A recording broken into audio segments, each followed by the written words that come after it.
हाथ में त्रिशूल गरवा, हाथ में त्रिशूल गरवा, सोनवा के हार रूपवा मनवा मोहत बा, बाड़ू शेर पे सवार रूपवा मनवा मोहत बा।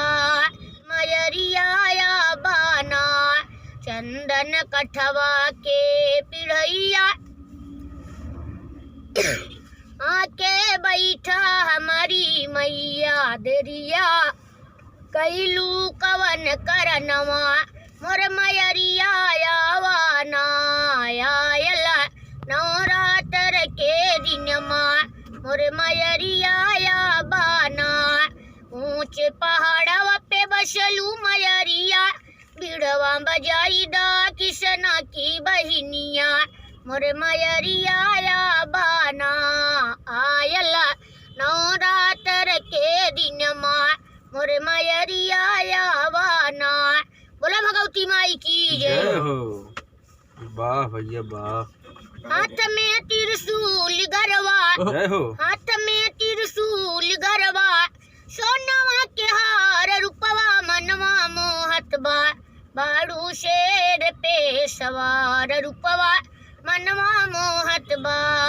तू ही माई विंध्याचल की किशन की बहिनिया, पान चढ़े फूल चढ़े माई के चरनिया, दर्शन दैदा माई, दर्शन दैदा माई, अपने दुआर रूपवा मनवा मोहत बा, बाड़ू शेर पे सवार रूपवा मनवा मोहत बा।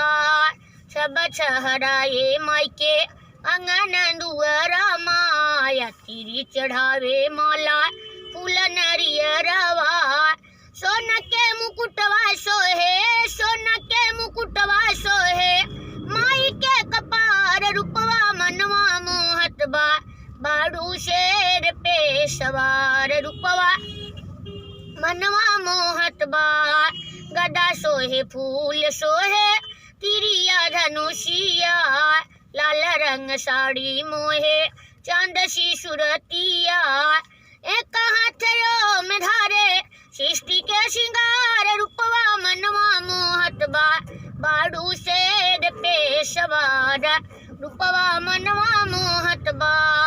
धाम विंध्याचल ऐसन ओढ़ले चुनरिया, चमके सितारा चमचम हटे ना नजरिया, मन कर आई रोजे, मन कर आई रोजे, गाई बार बार रूपवा मनवा मोहत बा, बाड़ू शेर पे सवार रूपवा मनवा मोहत बा। बोला शेरा वाली माई की जय।